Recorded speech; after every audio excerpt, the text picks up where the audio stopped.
mulai ibadah pagi hari ini, mari kita sama-sama masuk dalam hadirat Tuhan.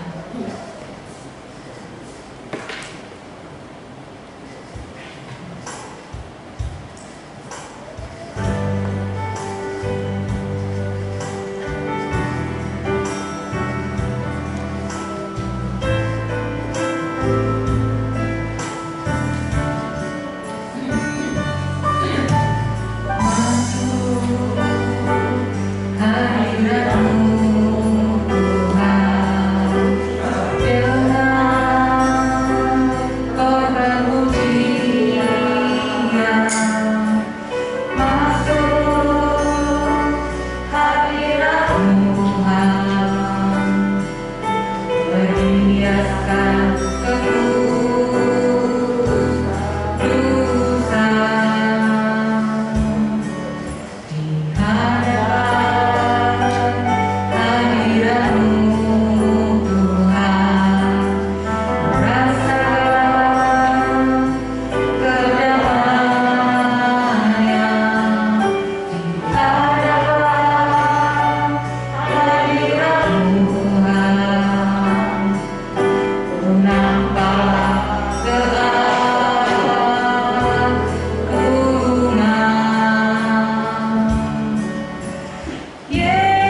mengajari kami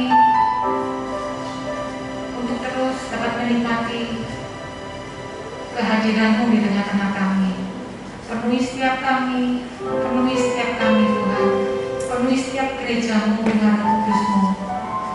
Terima kasih Tuhan, terima kasih bahwa kami untuk lebih dan lagi menikmati hadirat-Mu. Bahwa hati, pikiran dan jiwa kami dan roh kami untuk dapat merasakan kehadiran-Mu dalam hidup kami. Terima kasih Tuhan, terima kasih. Supaya sucikan setiap kami, layakan setiap kami Tuhan. Dan biarlah setiap pujian dan penyembahan yang akan kami naikkan dapat naik di hadapan-Mu, dapat menjadi dupa yang harum di hadapan-Mu. Terima kasih Tuhan, terima kasih. Kami mau bersorak-sorai membesarkan nama-Mu hanya di dalam nama Yesus bersama kami ini. Haleluya, amin. Saya undang Bapak Ibu berbangkit berdiri. Shalom. Apa kabar? Luar biasa. Kok masih lemas? Shalom. Apa kabar? Luar biasa. Luar biasa. Mari kita akan nyanyikan pujian masuk hadiratnya.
Tuhan kita benar-benar dahsyat. Amin.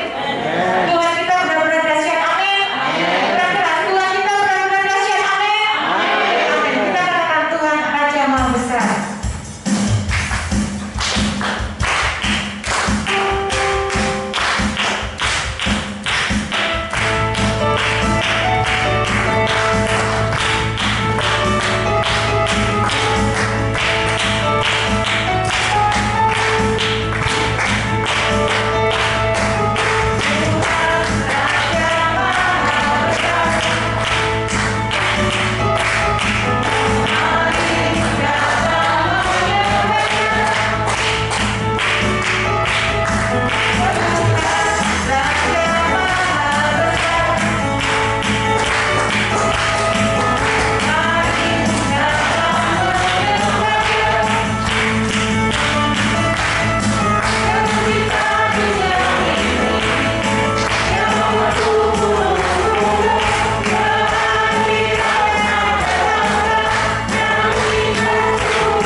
sebentar kami mau mendengarkan firman-Mu.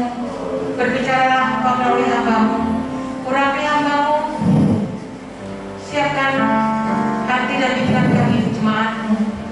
Ajari kami untuk duduk diam mendengar firman-Mu. Dan biarlah firman-Mu yang Kau sampaikan melalui hamba-Mu dapat kami dengar, kami mengerti, dan kami lakukan dalam kehidupan kami sehari-hari. Terima kasih Tuhan, terima kasih.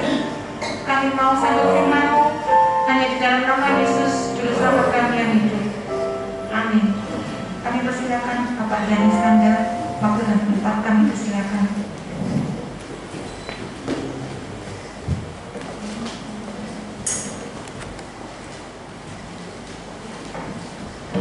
Shalom. Shalom. Puji Tuhan. Sukacita di dalam kita berhimpun bersama. Berbeda dengan online ya. Lebih baik onsite. Kita bisa tatap muka, kita bisa saling memperhatikan satu dengan yang lain. Amin. Amin. Iyalah. Puji Tuhan. Iya. Kita pagi hari ini akan membahas tentang berjalan bersama Tuhan. Ini tema pagi hari ini kiranya boleh menjadi berkat. Firman pagi ini saya sampaikan, kita dengar, kita terima, ya, kita renungkan, kita lakukan, dan kita beritakan, kita perkatakan. Amin. Saudara, baik, kita tampil langsung aja supaya waktunya cukup. Di dalam Keluaran pasal 33, langsung saja tampilkan ayat 1, 2, dan 15. Ya. Keluaran 33, 1, 2, dan 15. Iya. 1.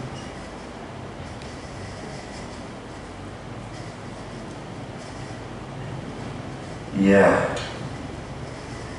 Sekarang kita baca bersama-sama yuk. Ini maaf ya, saya buka. So, kalau pakai masker, mos-mosannya kedengeran ya. Iya, pakai face shield saja. 1, 2, 3. Berfirmanlah Tuhan kepada Musa, pergilah, berjalan dari sini, engkau dan bangsa itu yang telah kupimpin keluar dari tanah Mesir ke negeri yang kujanjikan dengan sumpah kepada Abraham, Ishak, dan Yakub. Demikian kepada keturunan pula akan kuberikan negeri itu. Aku akan mengutus seorang malaikat berjalan di depanmu dan akan menghalau orang Kanaan, orang Amori, orang Het, orang Feris, orang Hewi, dan orang Yebus. Nah, 15. Berkatalah Musa kepada Tuhan, ya, jika engkau sendiri tidak membimbing kami, janganlah suruh kami berangkat dari sini. Wah, tegas banget Musa. Kalau Tuhan sendiri, kalau Tuhan tidak membimbing kami, jika engkau sendiri Tuhan tidak membimbing kami, jangan suruh kami berangkat dari sini. Wah, ini permintaan Musa begitu mantap, ya, tidak bisa ditawar. Tapi bukan memaksa Tuhan, sebab sebelumnya Tuhan juga berkata, baik, aku akan beserta dengan kau, membimbing engkau, supaya juga ada damai sejahtera dalam hatimu, ada ketentraman. Tuhan tahu kebutuhan Musa, dan Musa berkata, jika engkau sendiri tidak membimbing kami. Jadi penegasan, bukan maksa. Penegasan dari Tuhan itu ditegasi oleh Musa. Maka kalau nggak dibimbing kami sendiri oleh Tuhan, janganlah suruh kami berangkat dari sini. Peristiwa ini adalah peristiwa di Sinai, Gunung Sinai. Setelah Musa turun dari gunung, membawa perjanjian firman 10 firman Tuhan. Maka setelah selesai semua perkara di situ, Tuhan bilang, silakan Musa, berangkatlah. Aku akan mengutus seorang malaikat. Tuhan tahu, tidak akan membiarkan. Dan malaikat ini diberi kuasa untuk membasmi musuh-musuhnya. Jadi jaminan dari Tuhan melalui malaikat itu sudah jelas kemenangan bagi Israel. Tapi ternyata Musa masih belum tentram hatinya. Kalau tidak Tuhan sendiri yang memimpin. Jangan suruh kami berangkat Tuhan. Mengapa? Begitu yakin Musa, begitu mantap dia. Musa sangat menghormati Tuhan. Karena dari 10 tulah yang terjadi di Mesir, melalui tongkat Musa yang diangkat atas perintah Tuhan, mujizat terjadi. 10 tulah itu semuanya terlaksana. Mana bisa mikir Musa, apa kuasaku? Aku ini bukan apa-apa, disuruh tadi berangkat saja untuk membimbing Israel. Nolak Musa. Jangan aku Tuhan, jangan. Sampai akhirnya aku tidak bisa bicara. Ya, tidak jelas bicaranya. Ya, sampai ya sudah bawa Harun sebagai juru bicaramu. Jadi Musa tuh tahu kemampuannya itu tidak ada. Ya. Melarikan diri dari orang Mesir karena dia membunuh seorang Mesir. Saudara-saudara, nah di sini kita tahu setelah 10 tulah maka membelah laut terbelah. Musa tahu sendiri dia tidak punya apa-apanya. Kok bisa bilang angkat tongkat belah laut? Dan menyeberanglah Israel. Demikian juga pada waktu bagaimana ini? Makan apa bangsa sebanyak ini? Ya, bingung Musa. Tapi jangan takut, Tuhan bilang, besok pagi-pagi turunlah mana dari langit. Bukan main leganya hati Musa. Kalau tidak, dari mana bangsa ini makan? Ambillah secukupnya. Untuk hari ini, besok ambil lagi. Perintah Tuhan. Dan jadilah makanan yang bisa membawa Israel sampai 40 tahun lamanya. Lalu demikian juga pada waktu tidak ada air di Masa dan Maribah. Waktu diketuk dengan tongkatnya, air mancur semuanya atas perintah Tuhan. Oh, Musa mengalami itu, dan kalau tidak itu habis aku ini disikap oleh bangsaku sendiri, ya, dilempari batu. Nah, tapi oleh pertolongan Tuhan. Lalu kemudian terakhir sebelum ayat pasal Pengeluaran 33 ini, maka terjadilah bahwa Amalek dikalahkan. Kalau Musa mengangkat tongkatnya, tanda doa, tanda kekuasaan dari Tuhan, Israel menang. Tapi kalau dia sampai tangannya turun, Israel kalah, Amalek menang. Nah, sampai akhir ditopang Harun dan Hur di kiri kanannya, supaya mengangkat tangan, kedua tangannya mengangkat tongkat. Saudara, setelah peperangan itu selesai pada petang hari, karena Musa dapat mengangkat tongkat itu dengan bantuan daripada saudara-saudaranya. Saudara, ini menunjukkan kekompakan jemaat juga, ya. Saling memperhatikan. Kalau kita saling memperhatikan, maka kemenangan itu ada dalam tangan kita. Ya. Yang sudah berlalu, tapi kita terus hidup di dalam satu perdamaian, dalam satu sukacita satu dengan yang lain, saling memperhatikan. Itu perlunya ibadah raya. Ya. Kalau kita hanya online saja, lama-lama saya nanya ibadahnya, makan kacang, haleluya, menonjol di atas kasur, ya enggak?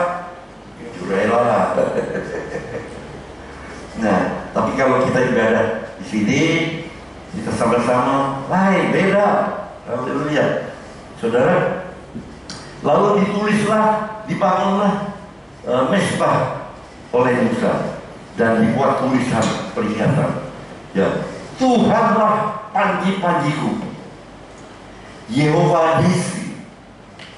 Saya kira itu yang pertama ya, Tuhan mau mencetuskan Tuhanlah panji-panjiku. Dan saya belum lihat yang lainnya, tapi baca ini saya kira Musa pertama ya.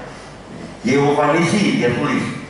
Panji-panji itu bukan lihat seperti bendera itu, bukan hanya itu saudara, tapi tombak yang diangkat sebagai pimpinan itu juga panji-panji. Ya. Bendera itu juga panji-panji, juga tombak, ya, yang diangkat sebagai pimpinan di depan panji-panji artinya yang memimpin, yang menuntun bangsa itu untuk berperang, dan itu Tuhan sendiri. Saudara-saudara yang kasih, nah inilah yang dimaksudkan Tuhanlah panji-panjiku. Dengan demikian kita tahu Musa pikirannya sungguh-sungguh mantap, mengagungkan Tuhan. Aku tidak mau yang lain Tuhan, kalau tidak Engkau sendiri memimpin, jangan suruh kami berangkat. Sampai kemudian dia berkata, Engkaulah panji-panjiku Tuhan. Saudara, penghormatannya terhadap Tuhan tidak tergoyahkan oleh apapun. Amin. Nah, ini karena tadi kita sudah tahu dengan mukjizat itu Musa tambah merasa kecil di hadapan Tuhan. Tuhanlah yang terbesar, Tuhanlah segala-galanya. Sebab itu Engkaulah panji-panji Tuhan. Saudara, dan sebaliknya Israel yang melihat mukjizat yang sama, menikmati mukjizat yang sama, makan mana yang sama, minum air yang keluar dari batu gunung batu sudah sama, dan semua mukjizat yang mengalahkan Amalek juga bersama-sama dengan bangsa Israel itu. Tetapi pola pikirnya kedagingan. Yang dipikir apa saudara? Mentimur di Mesir, ya. Lalu semangka di Mesir. Wah seger, panas-panas ini makan semangka, ingat Mesir. Ya. Lalu bawang merah, bawang putih, hal-hal yang semacam itu yang dipikirkan oleh bangsa Israel yang keras tentu ini. Dan kita tahu bahwa segala sesuatu yang kedagingan bertentangan dengan roh. Sesuatu yang kedagingan bertentangan dengan kehendak Tuhan. Saudara yang kasih. Nah, inilah yang terjadi, pola pikir daripada Israel senantiasa adalah kedagingan. Dan dari kedagingan itu, nah saudara, keluarlah perkataan kedagingan juga yang negatif, yang bukan positif, yang bukan berdasar firman. Sebab yang dipikirkan hanya kedagingan, yang keluar dari mulutnya tentang kedagingan. Saudara yang kasih, coba tolong ditampilkan Bilangan 14 ayat 2 dan 4. Kita akan melihat itu. Nah, bersungut-sungutlah semua orang Israel kepada Musa dan Harun, dan segenap umat itu berkata kepada mereka, sekiranya kami mati di tanah Mesir atau di padang gurun ini, mengapa Tuhan membawa kami ke negeri ini supaya kami tewas oleh pedang dan istri serta anak kami menjadi tawanan? Bukankah lebih baik kami pulang ke Mesir? Dan mereka berkata seorang kepada yang lain, baiklah kita mengangkat seorang pemimpin lalu pulang ke Mesir. Jadi Tuhan bilang ke Kanaan, Musa begitu taat, aku siap pimpinanmu Tuhan, engkaulah panji-panji kami. Ya, kemana engkau pergi, aku akan, dan bangsa ini akan pergi. Tapi Israel berpikir sebaliknya. mentimun, semangka, bawang merah, bawang putih. Ini kayak Esau sama Yakub ya. Ya, sepiring kacang merah. Dia sembrono dengan kata-katanya akhirnya. Karena dia pikir dengan perkataan itu tidak masalah. Yang penting ucapkan berdasarkan pikirannya. Saudara, jadi pikiran itu berjalan lebih cepat dari perbuatan.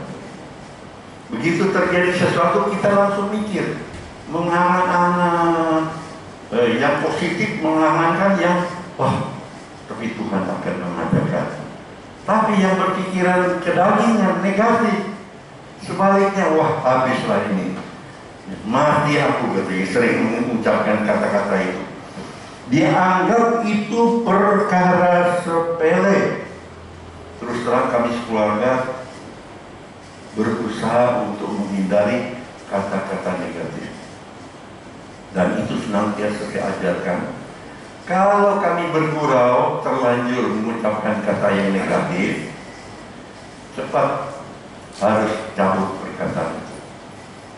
Kita tidak mau perkataan yang negatif menciptakan hal-hal yang negatif dalam kehidupan ini. Sebab ucapan kita itu berkuasa. Perhatikan itu, saudara. Jadi dalam waktu emosi jangan kita sembarangan ngomong. Ya. Goblok anak ini, anak sendiri di goblok-goblok. Ini sudah goblok, lola siapa yang susah? Siapa yang malu? Kita mencipta seperti Israel. Kalau nggak mati di Mesir, lebih baik kami mati di gurun. Terjadilah mereka semua mati di gurun. Angkatan tua yang dewasa ini, yang waktu keluar dari Mesir, semuanya mati, kecuali anak-anak yang sudah tumbuh dewasa, angkatan mudanya yang bisa masuk ke Kanaan. Apa yang diucapkan oleh Israel, dia menetapkan kuburannya di padang gurun. Saudara-saudara, sebab itu sangat berbahaya. Kita harus menyadari ucapan kita itu punya dampak yang besar untuk masa depan kita, ya, untuk masa depan keturunan kita. Sebab itu jangan ucapkan hal yang negatif. Itu terus terang, anak saya pertama itu laki sih, ya saudara, ya gak gampang nurut, ya. Tapi kalau nurut terus tidak kita pintar, ya. Dilarang terus untuk coba sepeda motor, tahu-tahu sepeda motornya sudah hilang. Ya, ini yang anak lagi, anak perempuan yang dua itu enggak, saudara, sampai mamanya itu gregetan lah, mikir kalau sampai ada apa-apa, hari itu belinya, aduh, sampai akhirnya terucap, bagaimana masa depannya ini? Jadi apa anak ini, dia bilang. Ucapan itu keluar, dia bilang stop. Anak kita akan diberkati Tuhan. Anak kita akan menjadi orang-orang yang berhasil. Saudara, dan istri saya itu taat. Ya, langsung dicabut. Saat itu, setelah itu dia tidak lagi mengucapkan sepatah kata pun perkataan jadi apa anak ini. Sebab Tuhan yang menjadikannya berhasil. Anak cucu orang perkasa menjadi perkasa di bumi karena Tuhan yang menjadikannya. Dan kita mengimaninya. Kata-kata itu sangat penting. Iya. Demikian juga waktu Yusak dan Kaleb bertengkar dengan 10 pengintai yang lain. Dia berpegang kepada perjanjian Tuhan. Kalau Tuhan sudah berjanji memberi kita masuk ke Kanaan, kita ini pasti masuk. Dia hanya pegang itu. Dia tidak membantah, saudara. Kalau dibandingkan bangsa itu, kita ini seperti belalang, cilik-cilik, gak ada apa-apanya. Itu orang raksasa dan memang ahli perang. Memang Kaleb Yusak tidak membantah itu. Tapi dia berkata, tetapi kalau sudah Tuhan berjanji, maka belalang pun bisa memakan habis mereka. Saudara baca dalam Keluaran. Sekarang kalau kita imani, bisa nggak belalang sikat habis orang-orang raksasa? Bisa. Benar? Iya, bisa. Kenapa yang lain ragu-ragu? Kalau Tuhan yang suruh, bisa. Bisa nggak, saudara? Bisa. Karena Tuhan yang janjikan. Bisa saja dia belalang yang sekian banyak serang orang-orang ya yang melawan Israel. Saudara-saudara, walaupun mereka raksasa, tapi kalau matanya dihantam sama belalang, apa enggak mereka jadi picek matanya dan mereka kawan kabur, mereka jalan dan akhirnya masuk ke jurang. Bisa nggak begitu? Kalau Tuhan menghendaki, kenapa yang nggak bisa? Jadi yang penting apa yang Tuhan jadikan, aku percaya bahwa itu terjadi. Amin. Haleluya. Saudara yang dikasih, maka punya pemikiran kita pasti menang. Jadi yang di sini yang penting itu apa, saudara? Sebab pikiran itu jalannya itu cepat. Sebelum bertindak apa-apa, pikiran ini sudah jalan, sudah mencipta, sudah mengangan-angan yang baik maupun yang buruk. Ini loh ciptaannya banyak pikiran ini, saudara. Sama dengan lidah kecil, tak bertulah, tapi seperti kemudi kapal yang bisa mengarahkan kapal, baik menabrak karang atau menghindari karang dari kemudi. Nah, saudara yang kasih, jadi biarlah kita mengendalikan pikiran sesuai dengan Filipi pasal yang kedua ayat yang kelima. Filipi 2 ayat 5. Hendaklah kamu dalam hidupmu bersama menaruh pikiran dan perasaan yang terdapat juga dalam Kristus Yesus. Artinya pikiran dan perasaan kita harus sejalan dengan pikiran Yesus Kristus. Saudara, kenapa si Petrus dimarahi iblis nyangkau? Pada waktu Tuhan Yesus berkata, aku akan ke Yerusalem dan akan memikul salib dan menerima sengsara dan mati di Yerusalem, di Golgota. Saudara, langsung Petrus berbaik hatinya, memang pemikirannya baik, tapi pikiran manusia. Jauhkan Tuhan, itu tidak perlu terjadi, tidak perlu disalib. Yang dipikirkan adalah Yesus harus menang, Yesus harus sebagai raja, bukan seperti yang manusia pikirkan. Jadi harus kendalikan pikiran sejalan dengan pikiran dan perasaan Kristus. Saudara, nah pikiran itu yang menyebabkan juga keluarnya kata-kata, baik positif maupun negatif. Apa yang kamu pikir itu keluar, ya, ucapan-ucapan. Yosua pasal yang pertama ayat yang ke-8. Janganlah engkau lupa memperkatakan kitab Taurat ini, tetapi renungkanlah itu siang dan malam, supaya aku bertindak hati-hati sesuai dengan segala yang tertulis di dalamnya. Itu firman Tuhan.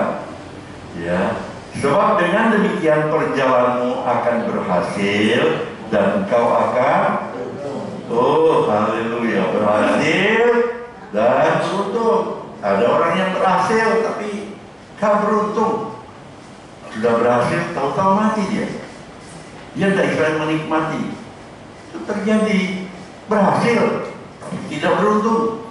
Yang Tuhan mau adalah kita berhasil dan beruntung, ya, diberkati dan menikmati. Ini yang Tuhan mau. Saudara yang kasih. Nah, lalu kita di sini melihat bahwa dari pikiran itulah keluar perkataan. Dan dikatakan supaya kita jangan lupa memperkatakan kitab Alkitab atau firman Tuhan ini. Taurat itu adalah firman Tuhan, tetapi renungkan itu siang dan malam. Dan sesuai dengan firman itu kita dituntun jalan kita, ya, segala yang tertulis dalamnya. Nah, supaya kita beruntung, kita ini berhasil dan beruntung. Siapa yang mau berhasil? Siapa yang mau beruntung saja? Yang mau gimana? Berhasil dan beruntung dua-duanya. Jangan berhasil nggak bisa menikmati, itu namanya buntu. Sudah berusaha berhasil nggak bisa menikmati, itu banyak saya lihat. Saudara, ada tetangga saya di Jalan Kalian Wetan 1 waktu kami masih di situ. Ada satu encik yang punya pabrik di Kenjeran minyak.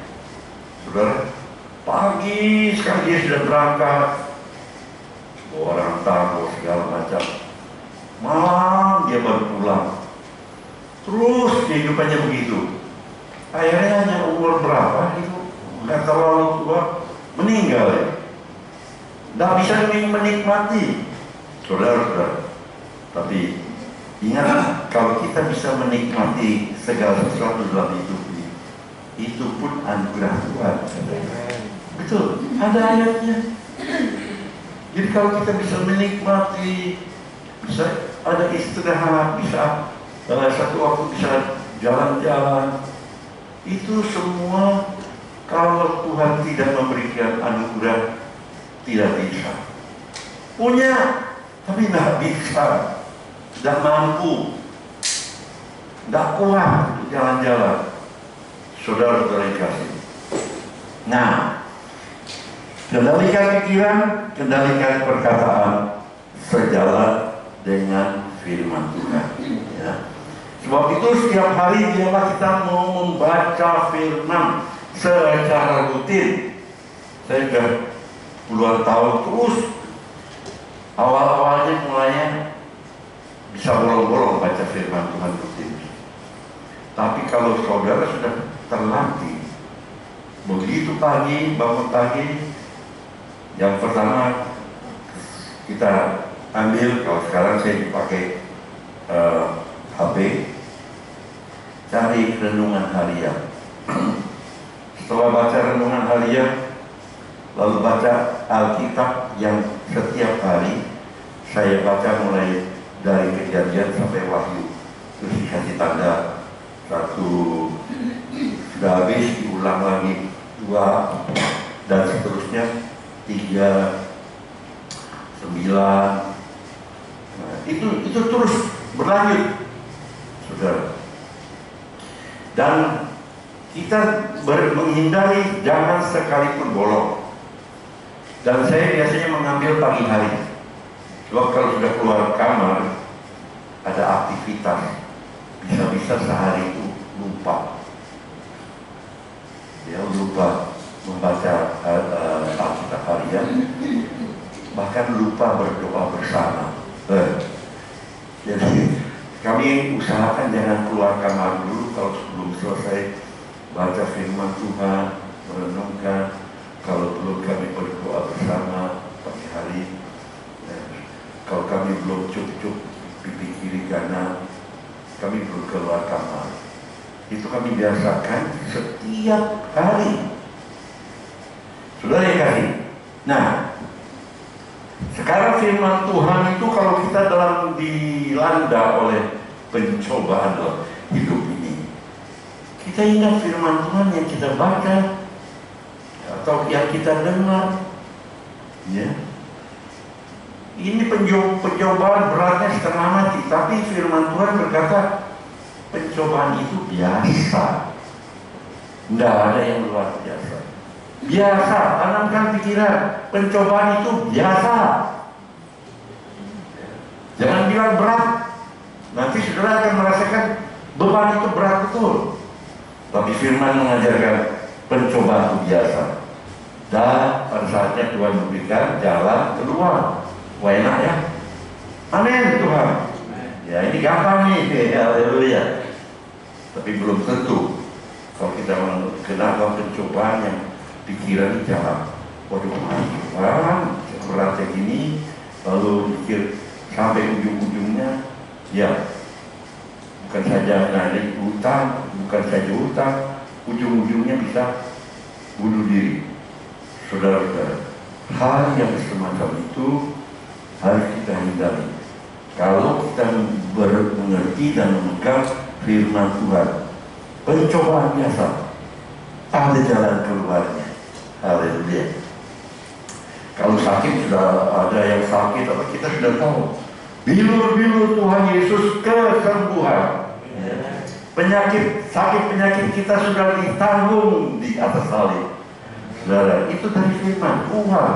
Oh ya, karena firman Tuhan maka aku percaya. Ya, dalam kekurangan, ya ada firman berkata, aku akan memenuhi segala keperluanmu menurut kekayaannya dan kemuliaannya dalam Kristus Yesus. Amin. Wah, enak-enak apa ini, saudara? Tapi ada juga ayat yang berkata, kasihilah musuhmu, berbuatlah baik, berbuat baiklah kepada orang yang membenci kamu. Wah, itu masa nih. Kalau dikatakan kasih musuhmu, kalau dalam hati kan tidak ada yang tahu. Saya kasih atau benci tidak tahu. Mungkin hatinya tidak senang, wajahnya senyum-senyum.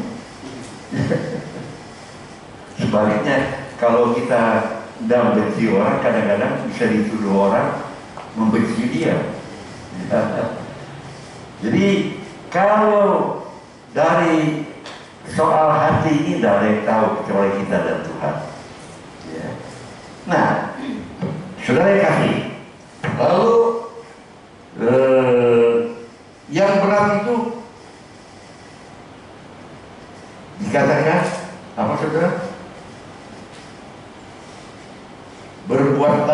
Berbuat baiklah kepada orang yang membenci kamu. Nah, ini kelihatan, apakah kita berbuat baik atau kita berbuat jahat terhadap orang, kelihatan.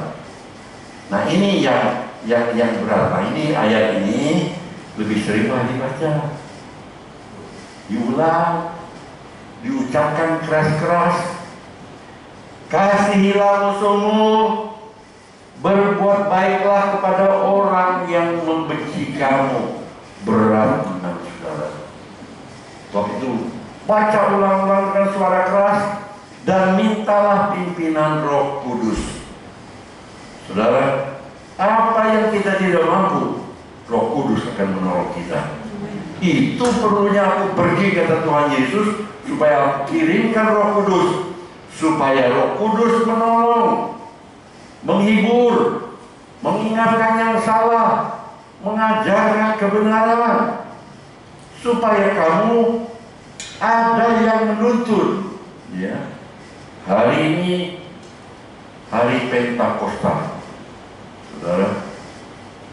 Tapi biarlah kita tidak hanya sekedar mengingati, memperingati, tetapi kita yakin Roh penolong yang dikatakan oleh Tuhan Yesus sendiri itu, oh, bukan main-main.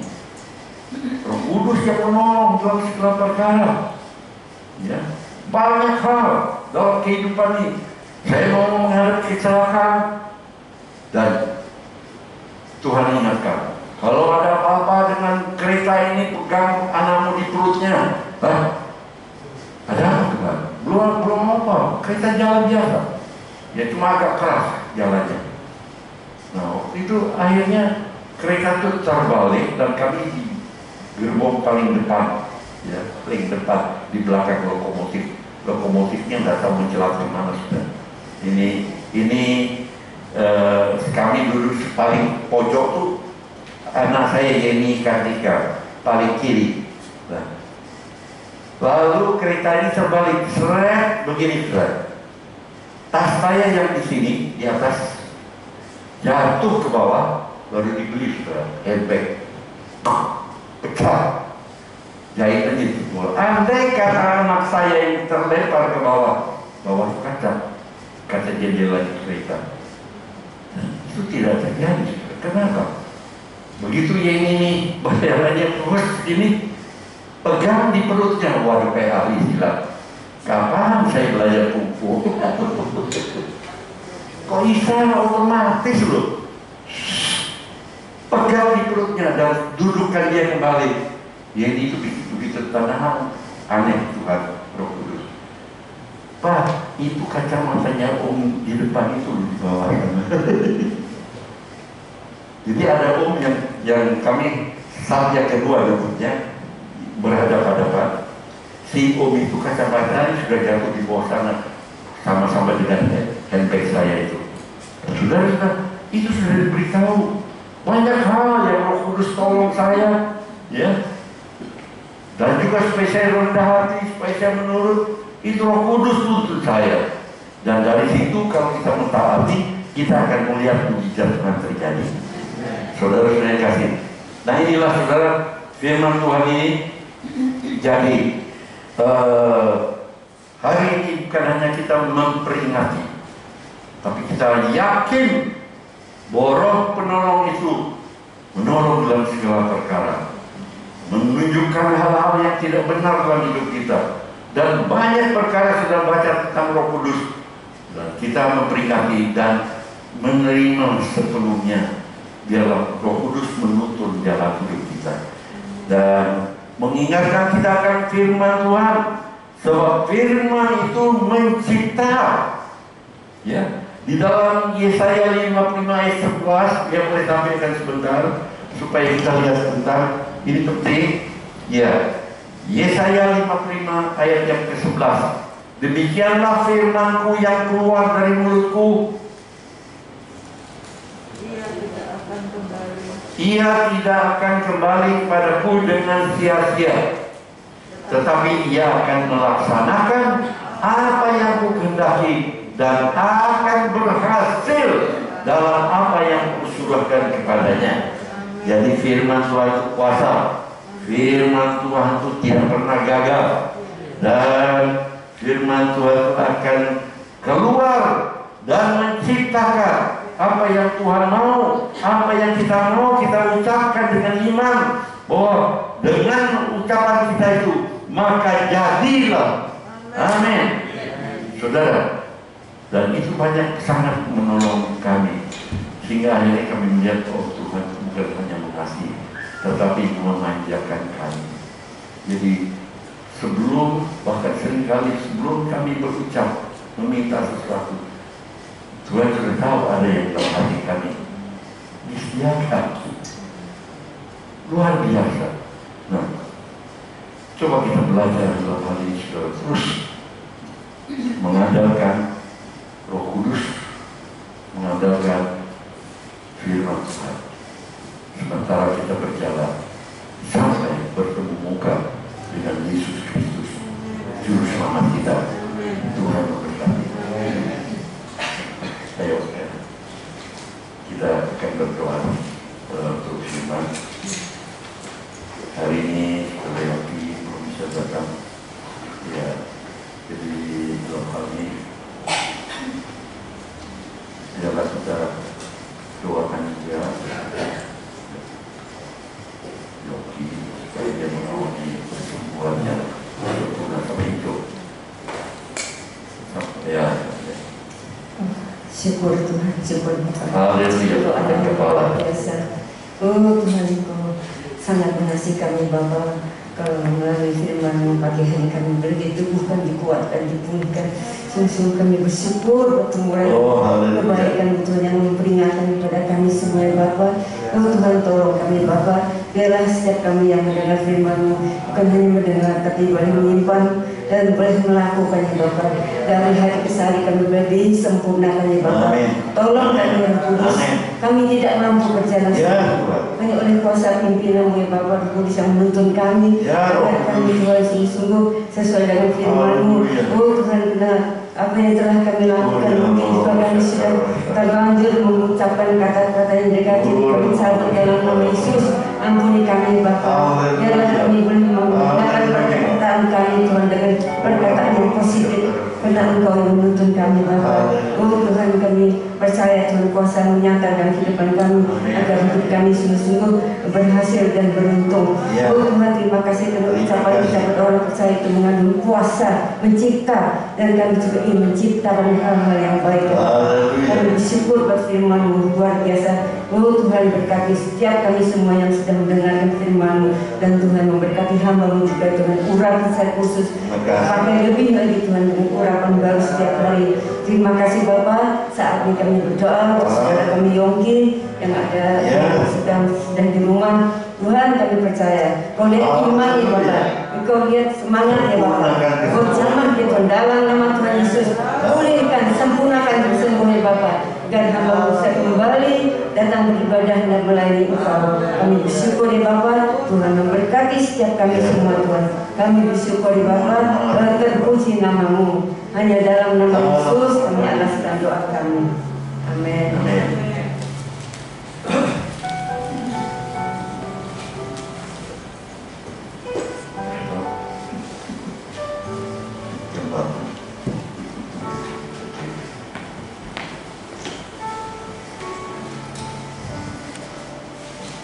Ya, puji Tuhan, saudara bisa memberikan persembahan.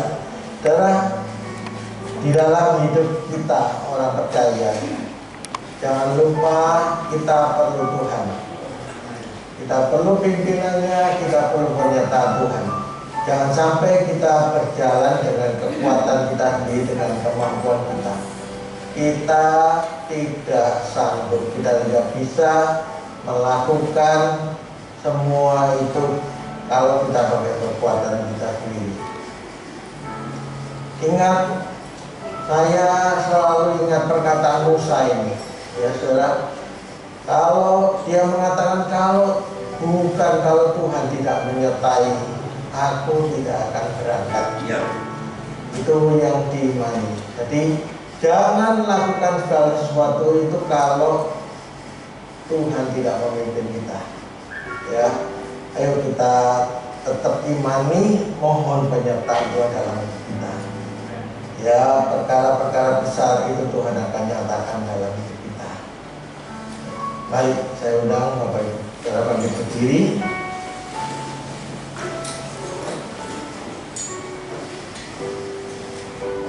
Bapa di surga, kami sungguh bersyukur kepada-Mu.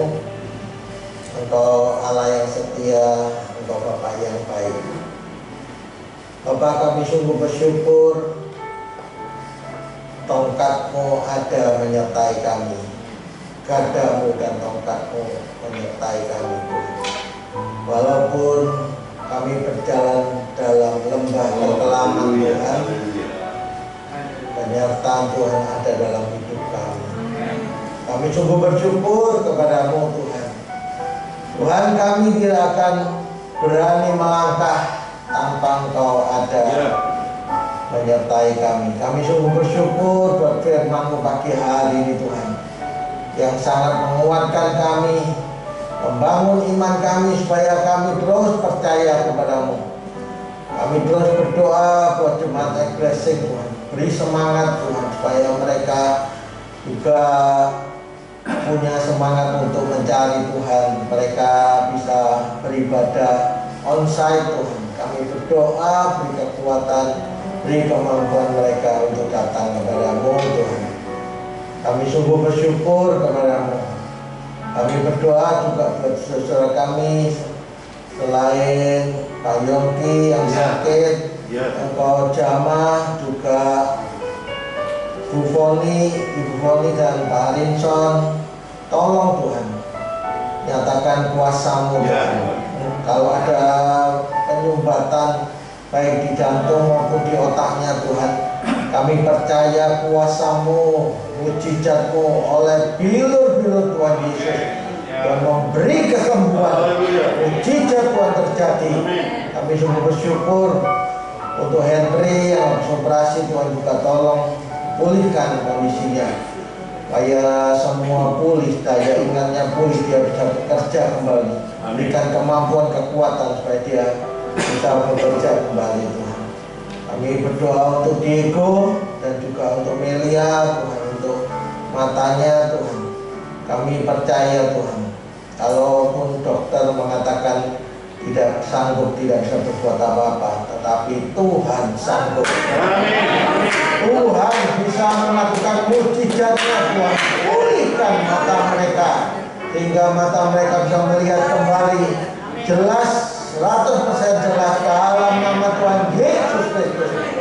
Kami sungguh bersyukur kepada-Mu Tuhan. Engkau Bapa yang baik. Terima kasih Tuhan. Saudara kami, Bu Endang, buat Pak Yohanes, Tuhan tolong juga. Buat Ibu Elianora, Tuhan tolong Tuhan. Engkau menyambungkan tulang yang patah dari Ibu Eleonora Tuhan. Bu Endang dan Pak Yohanes, tolong supaya tulang belakangnya, tulang pinggangnya Engkau pulihkan, Engkau sembuhkan dalam nama Tuhan Yesus Kristus. Terima kasih Tuhan, kami sungguh bersyukur. Tuhan, kami bersyukur Engkau juga jamaah Fira Tuhan, nyatakan kuasa-Mu Tuhan, mujizat-Mu Engkau nyatakan. Engkau sanggup menyembuhkan sempurna, memulihkan semua syaraf-syarafnya berfungsi normal kembali dalam nama Tuhan Yesus. Kesembuhan mujizat nyata dalam nama Tuhan Yesus Kristus. Oh, terpujilah nama-Mu. Ibu Erna juga Tuhan tolong supaya beri kesehatan buat semua tulang belakangnya, pinggangnya juga Tuhan Kau berikan kesembuhan sempurna dalam nama Tuhan Yesus. Terpujilah nama-Mu buat ibu-ibu yang usia lanjut Tuhan. Juga bapak-bapak mungkin masalah lututnya, pinggangnya Tuhan Kau sembuhkan. Nyatakan kuasa-Mu Tuhan dalam nama Tuhan Yesus Kristus. Semua organ tubuhnya memberi kesehatan Tuhan, memberi kesehatan sempurna. Kami sungguh bersyukur kepada-Mu Tuhan. Engkau Bapa yang baik. Terima kasih Tuhan Yesus, Engkau ada di tengah-tengah kami. Kami sungguh bersyukur kepada-Mu. Mari saudara dengan iman angkat kedua tangan saudara untuk menerima berkat Tuhan.